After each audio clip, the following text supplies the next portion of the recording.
Salve, salve, família vascaína! No momento que estou gravando esse vídeo, 12h26, boa tarde, sextou, um dia abençoado para todos nós. Ontem, na coletiva, o presidente Pedrinho largou essa aqui. Se eu tiver certeza que eu sou o maior problema, eu saio.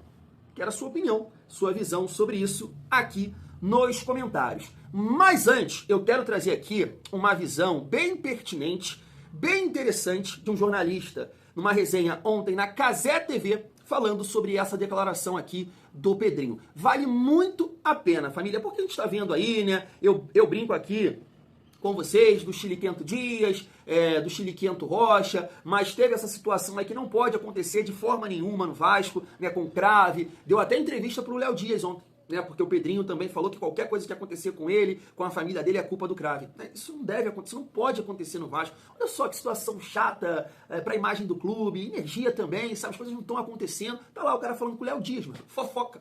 Vê também essa situação com o Lineker, entre outras coisas que acontecem no Vasco. Bem interessante para a gente debater aqui, família. Além disso, claro, já vamos projetar aqui esse jogo difícil contra o Internacional, que vem de três vitórias consecutivas. E claro que vamos falar sobre mercado da bola, porque ontem à noite, né, o Lucas Pedrosa trouxe essa bomba aí que o Vasco tentou, a contratação do Nino. Já pensou, família? Azeitar ali a defesa do Vasco. Eu vi alguns torcedores do Flu-C revoltados com isso, pra você ver, né? Não é só o Pedrinho que é criticado, não, né? Os caras falando, como é que pode? Né? O Vasco aí com toda essa dificuldade financeira pensou no Nino, e a gente que disputou Copa do Mundo, não sei o quê, acabou de vender o Ares, cagando para isso. Então chega aí, além disso vamos falar, claro, do Mina e também do atacante Andrés Gomes. A gente tem aqui mais algumas informações para resenhar. Então chega aí que tem muita resenha nesse vídeo, mas antes de te pedir aquela moral. Se não for inscrito, se inscreve, deixa o like, ativa o sininho para não perder os próximos vídeos e dá aquela hypada para fortalecer o trabalho do Thiagão. Família, seguindo a nossa resenha, o Pedrinho também falou sobre isso ontem, né? Mas tá aqui, ó. Venda do potencial construtivo de São Januário está praticamente fechada. Essa aqui é uma informação do canal Atenção Vascaínos, mas também a galera do GE já cravou essa situação, família. E assim, é um ponto muito positivo, né? Eu acho que todos os torcedores do Vasco colocam uma expectativa nisso. Pode ser uma virada de chave muito importante para a história do Vasco. A gente sabe que a gente sai perdendo em relação à parte financeira, a gente tem potencial, a gente tem torcida, né, para isso, para colocar mais dinheiro no bolso do Vasco em relação, né, a estádio. Então essa reforma ela vai ser muito importante. Então a gente fica na torcida para o Vasco conseguir alinhar, né, time, resultados e a reforma de São Januário, que com certeza são fatores que vão acelerar ou ajudar, né, o Vasco nessa recuperação. E olha, a gente precisa, né, família? A gente precisa aí de boas notícias, porque é difícil carregar essa cruz. Você sabe, né? Família, domingo também tem um jogo muito importante, às 6h30, né, contra o Internacional. Lembrando, né, que no ano passado o Vasco conseguiu uma bela vitória lá, quebrando um tabu. Mr. Paiva, né, nos ajudou a conseguir isso com gols do Lincoln e também do Adson. O Vasco conseguiu uma bela vitória sobre o Internacional. Espero que o Vasco possa conseguir também uma vitória no domingo para tirar essa urucubaca aí e a gente voltar a ganhar no Campeonato Brasileiro. O Internacional vai ter um desfalque, que é o zagueiro Vitão, levou o terceiro cartão amarelo contra o Santos, está fora dessa partida, né? Muito bom jogador, é um cara que joga bem, então vai fazer falta para o Internacional. Falando dessa partida ainda, família, tá aqui, ó, o Vasco somou 48 finalizações nos últimos 2 jogos, mas marcou apenas 2 gols. Isso chama a atenção. Claro que a gente precisa entender assim a dinâmica dos jogos, né, contra o Grêmio, um time pavoroso de ruim, o Grêmio é muito ruim. Então assim, é difícil, né, cara? Como é que o Vasco não conseguiu ganhar do Grêmio, mas o Vasco foi senhor da partida, dominou o tempo inteiro, e contra o Del Valle a gente tem que entender também a dinâmica da partida. Jogando em casa, os caras com uma vantagem de 4 gols, né, jogaram aqui fechadinho, deram a bola para o Vasco, então a tendência, né, seria essa mesmo, do Vasco criar várias oportunidades e finalizar mais que o Del Valle. É uma partida, a gente entende que, né, vai ser diferente, por exemplo, agora contra o Internacional, porque é o time que está jogando em casa e provavelmente vai criar mais chances, vai querer ter o controle do jogo, posse de bola. Mas é aquilo que a gente fala, né, de rendimento. O Pedrinho também tocou nesse ponto ontem, e eu concordo, cara. O Vasco joga a bola. O Vasco produz, mas infelizmente as coisas não, né, estão acontecendo. Claro, tirando ali algumas partidas, cito sempre Fluminense e Botafogo, eu acho que o Vasco foi muito mal nessas 2 partidas, mas contra o RB Bragantino, falhamos? Sim, né, 2 gols de fubá. Mas o Vasco tentou, criou, chegou. Infelizmente o Vasco poderia ficar ali 6 dias que o Vasco não ia fazer o gol. Contra o Grêmio, também, da mesma forma. Infelizmente não conseguimos a vitória.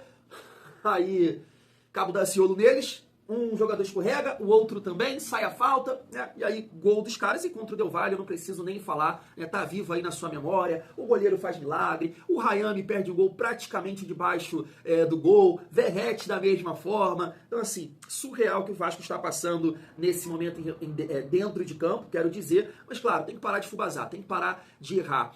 E nesse jogo contra o Internacional é muito disso, família, você não pode errar. Principalmente fora de casa, que o Vasco tem uma dificuldade, né? Só conseguiu ganhar aí do São Paulo. E aí, nesse sentido, família, até trazendo aqui para debate, porque eu sou um cara que bato muito nessa tecla, de forma nenhuma, eu tava até vendo uma postagem do Batman da torcida, né? O Xande, e ele também levantou essa bola lá na página dele, falando sobre o Verratti. Se o Verratti merece ficar no banco, isso e aquilo. E reserva, não. Eu não gostaria de definir o Verratti como reserva. Não, mas eu acho que ele não pode ser intocável, como ele é no Vasco nesse momento. O Verratti não sai, o Verratti, ele, de repente, em um jogo, ele poderia sentar no banco, entendendo a dinâmica da partida, e não acontece isso em nenhum momento. Só que eu entendo que esse debate, ele é complicado, tá? Eu não vou falar que é fácil, até porque, olha só, família, artilheiro do Brasil, Verratti tem 20 gols marcados e 22 participações em gols em 2025. Verratti é o único jogador da Série A com 20 ou mais gols marcados em 2025. Você entende? Só que assim, família, é aquilo. Eu entendo que o Verratti é um cara importante para determinados jogos, como foi contra o Del Valle. Em nenhum momento falei aqui, barra o Verratti, tira o Verratti. Não, pô. Em casa, então, contra o Grêmio? Não, claro que não. Agora, tem jogos que eu entendo e tem situações de uma partida que você pode tirar o Verratti. Assim como foi contra o Del Valle. Eu acho que se eu perguntasse para 100 vascaínos, 99 teriam essa visão. Não saca o Verratti. A gente precisa de mais mobilidade. E ele não sai, pô.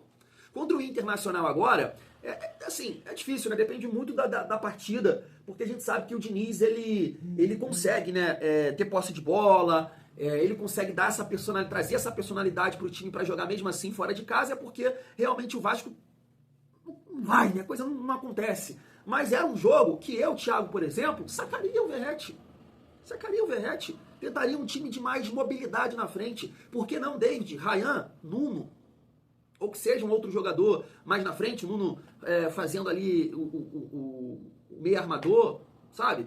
Eu tentaria isso, porque acho interessante nesse tipo de jogo, quando a estratégia não funciona, o estilo Diniz não funciona, é importante ter essa velocidade para você atacar um espaço, para você contra-atacar, para você associar, porque tem partidas que o Vasco não consegue levar essa bola ao Verratti, e as partidas que eu cito aqui, Botafogo, Fluminense, Vasco jogando fora de casa.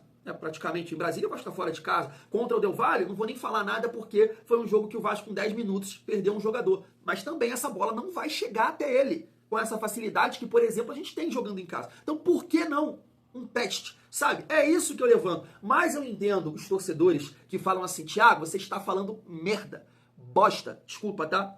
Por esses números. Eu compreendo, eu entendo. Só que, família vascaína, tem vários lances que o Verratti não consegue dar seguimento. Eu já falei isso aqui. Então, de repente, com esse teste, com essa dinâmica ali na frente, o Ryan poderia marcar mais gols? Acho que sim. O Nuno, da mesma forma, porque seria um passe, uma movimentação, uma jogada mais inteligente, um toque e passa que o Verratti não consegue. Não adianta, não adianta. E eu defendo essa tese, principalmente em alguns jogos fora de casa, família. Por exemplo, né, contra o Internacional. Mas tá aí, domingo às 6h30, fé.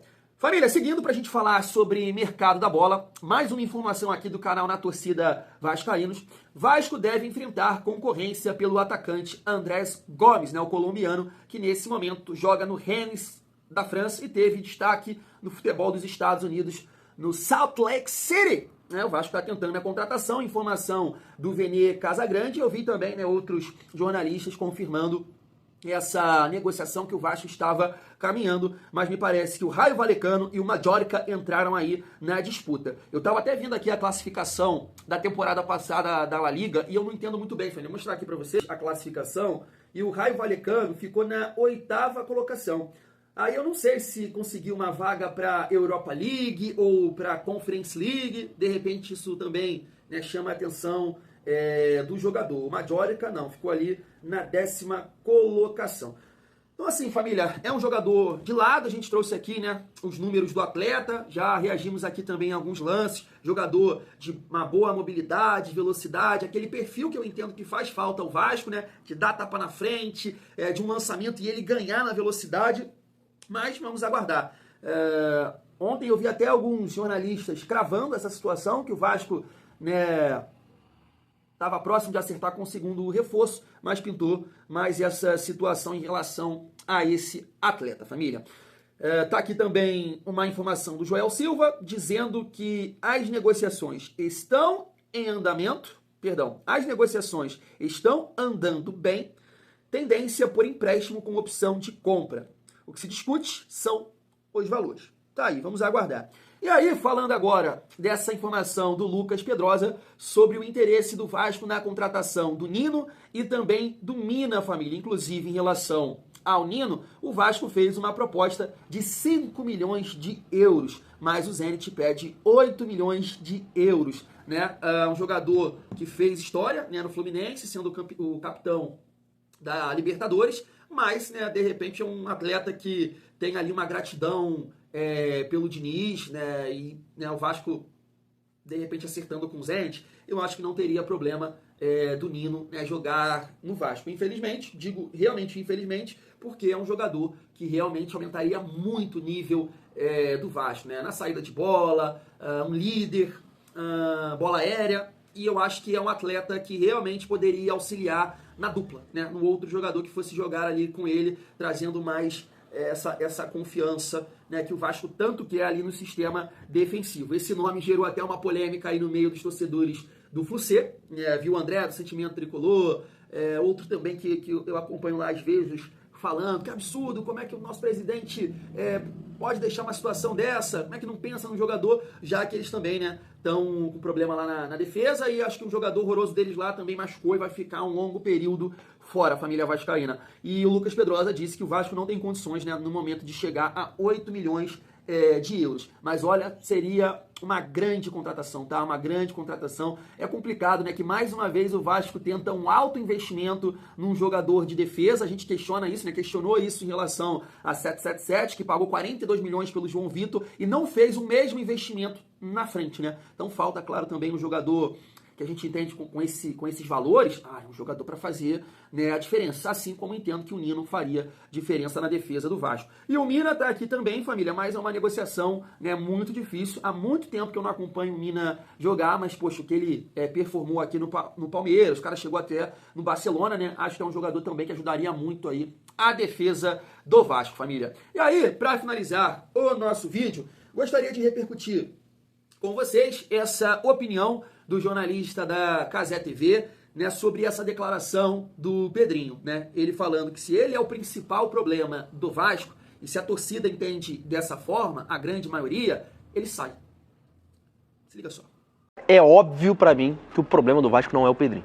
Tipo assim, falar que o problema do Vasco é o Pedrinho, como se o Pedrinho saísse e a probabilidade do Vasco melhorar, aumentasse, é uma mentira. Isso é uma mentira. Se o Pedrinho sair hoje, provavelmente o Vasco vai piorar. Eu chutaria que o Vasco vai piorar, não sabemos quem viria, não sabemos. Agora, também acho que dá pra dizer que a solução do Vasco não é o Pedrinho. Porque assim, eu acho que o Vasco, isso não é uma crítica necessariamente ao Pedrinho, tá? Acho que o Vasco tá num buraco tão grande, como o Flamengo lá atrás teve um buraco tão grande, mas conseguiu, achou, por acaso, as circunstâncias trouxeram pro Flamengo um grupo de gestores bizarros, empresários, caralho, que sabiam como o jogo funcionava, que tinham um expertise pra isso, Coisa que o Pedrinho não me parece ter. Porque é difícil, não é qualquer um, não é só amar o Vasco ter boas intenções que você vai tirar um clube de 20 anos de uma fila bizarra, de 1,4 bilhão de dívida, segundo o próprio Pedrinho hoje, e você vai, por boas intenções, tirar um Vasco desse tamanho, e também desse buraco. Tá aí, um bom ponto pra gente debater. Inclusive, eu já falei sobre isso aqui. Eu não sei se de fato a gestão, o Pedrinho, é competente o suficiente para lidar com essa situação. Já levantei essa bola aqui, mas concordo plenamente aí com um amigo que disse que, poxa, ele tem certeza, eu também tenho, que o Pedrinho não é o principal problema do Vasco. Eu tava até trocando uma ideia com um amigo ontem sobre isso, e aí envolve também outros jornalistas, porque eu tenho esse posicionamento aqui, família, em relação ao Pedrinho. Não concordo com tudo, ele não vai acertar em tudo, vai sim cometer erros, vai passar pano para o Felipe, como passou, concordo, o Felipe não deveria estar no Vasco, mas família, isso é o mundo da Disney. É o mundo da Disney, isso não é novela, isso não é filme. Nenhuma gestão nesse mundo vai acertar em tudo. Exigir isso do Pedrinho é loucura. Poxa, a gente cita aqui o tempo todo a questão do Atlético Mineiro, olha o que está acontecendo lá. Sabe, eu não concordo com tudo, mas a gente tem que entender, tem que botar na balança. Principalmente comparando, né, gestões passadas. E aí é o ponto que eu quero chegar. Esse amigo, até mandar um abraço para ele, né, e mandar um abraço para todo mundo lá no grupo de membros, mas é o César. E ele mas bate no Pedrinho como muita gente está batendo. Eu vi lá no chat da Vasco TV, isso me chamou a atenção, mas muita gente pedindo a saída, fraco, isso e aquilo. E claro, o momento não tá legal. Principalmente os resultados. Não tem um vascaíno satisfeito, mas tem vários vascaínos que entendem toda a dificuldade e sabem que não é fácil fazer futebol no Vasco e conquistar os resultados. Principalmente com tudo que a gente está vivendo nesse momento em relação aos nossos rivais. Eu tenho um amigo flamenguista que está me mandando aí, tá com medo? Tá apavorado? Os jogadores que eles estão contratando. Aí eu vou aqui, falo, pelo amor de Deus, o Thiago Mendes é muito melhor do que esse espanhol aí, lá pra ele, não baixa a cabeça não. Mas tudo isso acaba influenciando a família vascaína. Agora, o que eu passo lá pro César é o seguinte, César, fala comigo então, pelo amor de Deus, assim me ajuda, qual é a referência que a gente tem de boa gestão no Vasco? Qual é a referência? Porque eu vejo uma galera falar, é incompetente, é um merda, é um bosta. Mas eu fico assim, caramba, cara, então assim, é só o Pedrinho que vem fazendo merda no Vasco? É o Pedrinho que está mudando a nossa realidade. O Vasco vem de excelentes gestões e agora o Pedrinho está acabando com o clube. Família, me ajuda, eu tenho 33 anos, eu quero uma referência de boa gestão no Vasco nos últimos 20, 23, 25 anos. Tá? Eu estava fazendo aqui uma pesquisa, me parece que o Eurico entra na presidência do Vasco em outubro, novembro de 2000, né? E aí comanda o Vasco até 2008. Me corrijam aí se eu tiver errado. Então, boa gestão para nós torcedores. Claro que envolve resultado. Acho que estrutura também é importante. A gente vê que a estrutura do Vasco é precária para um time do tamanho do Vasco. Então me fala, pelo amor de Deus, um exemplo que o Vasco tem de boa gestão. Que envolve isso tudo, estrutura, contratações, resultados, cultura do clube, organizacional, para não acontecer o que acontece, ou que aconteceu nas últimas eleições do Vasco ali, que todo mundo levando para a justiça. Me fala, pelo amor de Deus. Me fala, me ajuda, vamos, sabe, com coisas concretas. Ah, é um merda, isso, manda embora, sai. Mas o que a gente tem, família? O que a gente tem de referência? Esse é o ponto na minha visão. Porque senão fica uma gritaria sem sentido nenhum.